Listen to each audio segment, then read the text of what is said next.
ஒரு ஃப்ளிப்கார்ட்லேயோ அமேசான்லேயோ ஒரு 10,000 ரூபா 15,000 ரூபா வாங்கினீங்கன்னா கூட அதுக்கு இஎம்ஐ ஆப்ஷன் கொடுத்துட்றாங்க. கொஞ்சம் அமௌண்ட் கூடனாவே இஎம்ஐ ஆப்ஷன் வந்து கொடுத்துட்றாங்க. ஸோ தட் இப்போ என்னன்னா நிறுவனங்களுக்கு அதிகமான பொருட்களை விற்க வேண்டும். டூர் கம்பெனிக்கு டூர் பேக்கேஜ் அதிகமாக விற்கணும். வீடு கட்டுறவங்களுக்கு வீடு அதிகமாக விற்கணும். ஃப்ளாட்டையோ வீடையோ அதிகமாக விற்கணும். இப்போ அதுக்கெல்லாம் சுலபமான முறை இஎம்ஐ தான் அப்படிங்கிற வந்து மக்கள் அதை நோக்கி போகிறாங்க.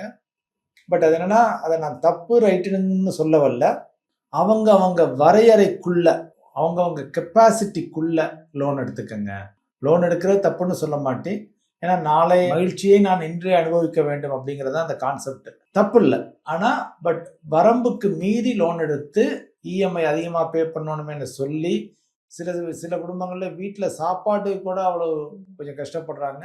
ஆனால் இஎம்ஐ அந்த அளவுக்கு நெருக்கடியாக பே பண்ணிக்கிட்டு இருக்காங்க. ஸோ அந்த அளவு போகணுங்கிற அவசியம் கிடையாது. வரையறைக்குள் இஎம்ஐ எடுத்துக்கங்க. இப்போ வரையறைன்னு சொல்றீங்க. இப்போ ஒருத்தவங்க வந்து 50,000 ரூபாய் வாங்குறாங்கன்னா அதுல எவ்வளவு பெர்சன்டேஜ் சார் இஎம்ஐக்காக ஒதுக்கலாம்? அதிகபட்சமாக 50,000 ரூபாய் சம்பளம் வாங்குறவங்க ஒரு 20,000 ரூபாய் வரைக்கும் இஎம்ஐ கட்டலாம். 40% தம்ப் ரூல்னு சொன்னோம்னா உங்களுடைய ஏர்னிங்ஸில் ஒரு 40% வந்து இஎம்ஐ அப் டு 40%. அதை விட குறைவாக இருந்தால் சந்தோஷம். இல்லைன்னா மேக்ஸ் 40% வந்து பண்ணிக்கங்க. 1,00,000 ரூபாய் உங்கள் சம்பளம்னா ஒரு 40,000 ரூபா வரைக்கும் இஎம்ஐ போகும்.